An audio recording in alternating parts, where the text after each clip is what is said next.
কখনো যদি বিনা তেলে কোনো টেস্টি ও মুখরোচক কিছু খেতে ইচ্ছে করে তাহলে চিড়ে দিয়ে এই রেসিপিটি একবার বানিয়ে দেখো।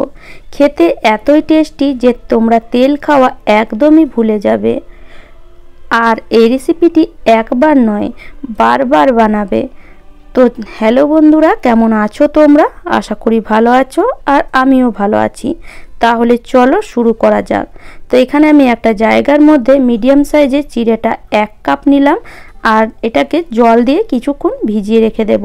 তো মোটামুটি আধ ঘন্টা ভিজিয়ে রেখে দিলেই হবে। এবার এটাকে সাইডে রেখে একটা বাটি নিয়েছি, তার মধ্যে আমি দিয়ে দিচ্ছি 1/3 কাপ সুজি আর 1/3 কাপ দই। দুটো জিনিসকে ভালো করে প্রথমে চামচ দিয়ে মিশিয়ে নেব। দইটা যদি একটু টক হয় তাহলে একটু কমও দিতে পারো। এবার এইভাবে মিশিয়ে নিয়ে এটাকেও কিছুক্ষণ রেস্টে রেখে দেব যাতে সুজিটা ভালো মতন ফুলে যায়।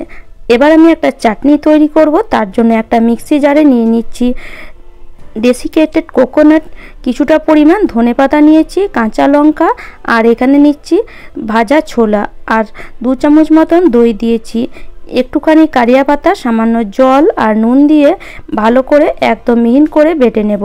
তো দেখো সুন্দর একটা চাটনি তৈরি হয়ে গেল। একটা বড় জায়গার মধ্যে চাটনিটাকে ঢেলে নেব। যদি তোমরা চাও এর মধ্যে জল একটু অ্যাড করে দিতে পারো। তো দেখো আমি এরকম ঘনত্ব রেখেছি, খুব বেশি পাতলাও না খুব বেশি মোটাও না। এবার চাটনিটাতে একটু তড়কা লাগাবো। এর জন্য একটা ছোট প্যানের মধ্যে দিয়ে দিচ্ছি কিছুটা পরিমাণ কারি পাতা, 2টো শুকনো লঙ্কা আর সামান্য একটু সর্ষে। 3টে জিনিসকে কিছুক্ষণ ফ্রাই করে নেব। ভালো করে যখন ফ্রাই হয়ে যাবে তখন এটাকে চাটনির ওপরে অ্যাড করে দেব।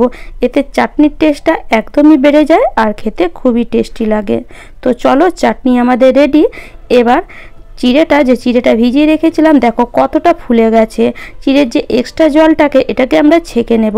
তো এখানে একটা আমি ছাঁকনি নিয়েছি, ছাঁকনির মধ্যে চিড়েটা দিয়ে দিচ্ছি যাতে এক্সট্রা জলটা নিচে পড়ে যায়। এইভাবে চিড়েটাকে কিছুক্ষণ রেখে দেব, মোটামুটি 3 থেকে 4 মিনিট রেখে দিলে চিড়ের যে এক্সট্রা জলটা পুরোটাই বেরিয়ে যাবে।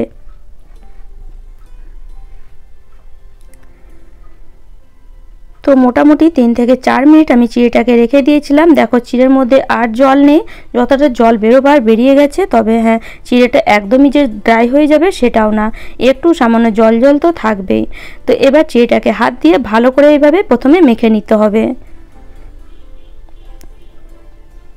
তো চিড়ে যদি তোমাদের বাচ্চারা খেতে না চায় তাহলে এইভাবে বাচ্চাদেরকে টিফিনও বানিয়ে দিতে পারো। বাচ্চাদের টিফিনেও যদি এটা দাও বাচ্চারা খুব খুশি হয়ে খাবে। এবার এখানে দিয়ে দেব দই আর যে সুজির মিশ্রণটা বানিয়েছিলাম সেটা। 3টে জিনিসকে একসাথে অ্যাড করে দিয়ে ভালো করে মিশিয়ে নিলাম। এবার এখানে কিছু মশলা অ্যাড করব। তো এখানে কাঁচা লঙ্কা কিছুটা পরিমাণ কারিয়া পাতা, কিছুটা কালো জিরে আর কিছুটা পরিমাণ তিল দিচ্ছি। পরিমাণ মতো লবণ দিয়ে সব জিনিসগুলোকে ভালো করে মিশিয়ে নেব।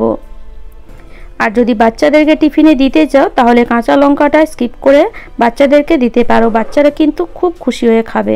এবার এখানে আমি একটা কড়াই বসিয়ে দিয়েছি আর দিয়ে উপরে এরকম একটা স্টিমার রেখে দিলাম। তোমাদের কাছে যদি ইডলির স্টিমার থাকে সেটাও রাখতে পারো বা প্লেনও রাখতে পারো। তো আমি একটু ইডলির মতন শেপ দেওয়ার জন্য ইডলির মতন দেখো ছোট্ট ছোট্ট মানে ইডলি বানানোর এই যে একটা স্টিমার আছে আমার কাছে। তো সেটার উপরে আমি এটাকে এইভাবে দিয়ে দেব, মানে এই যে ব্যাটারটা এটাকে এইভাবে দিয়ে দেব। তোমরা যে কোনো শেপে এটাকে বানিয়ে নিতে পারো। এমনি কড়াইয়ের মধ্যে যদি একটু হালকা করে ফ্রাই করো তাতেও কিন্তু খেতে ভালো লাগবে, বা এরকম যদি স্টিম করো তাতেও খেতে ভালো লাগবে। তো যদি অয়েল একদমই খেতে না চাও তাহলে এইভাবে স্টিম করে তোমরা খেতে পারো। এটা খেতে কিন্তু খুবই টেস্টি।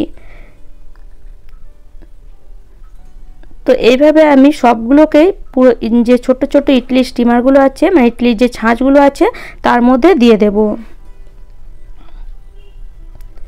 আর এটা বানাতে একদমই সময় লাগে না, সময় খুবই কম লাগে। খুব কম সময়ের মধ্যে তোমরা এটাকে বানিয়ে ফেলতে পারবে। তো যদি কখনো ধরো অনেক সময় হয় আমরা তেল খেয়ে খেয়ে বোর হয়ে যাই, অনেক বেশি তেল খাওয়া হয়ে যায়, তখন মনে হয় যে খাবারটাও টেস্টি হোক আর তেলটাও একদমই কম হোক।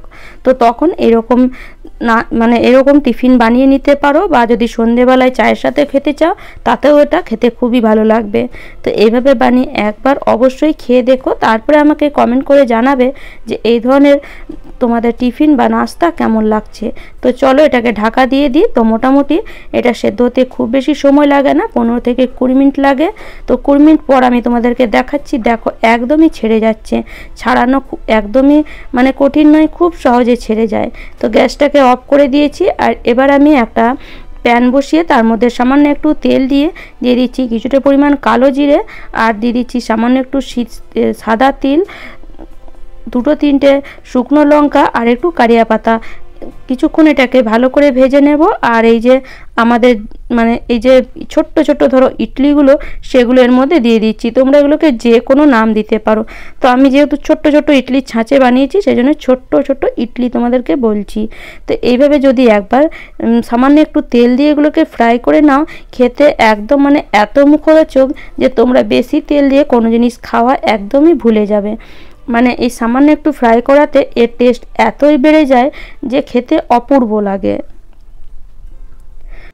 এবার ওপর থেকে সামান্য একটু চাট মশলা আর একটু গোলমরিচ গুঁড়ো এইভাবে ছড়িয়ে দিলে এর টেস্ট আরোই বেড়ে যায়। তো গোলমরিচ আর একটু চাট মশলা আমি ছড়িয়ে দিয়ে ভালো করে এটাকে নেড়ে চেড়ে নেব। আর এটাকে এবার আমরা নামিয়ে নেব।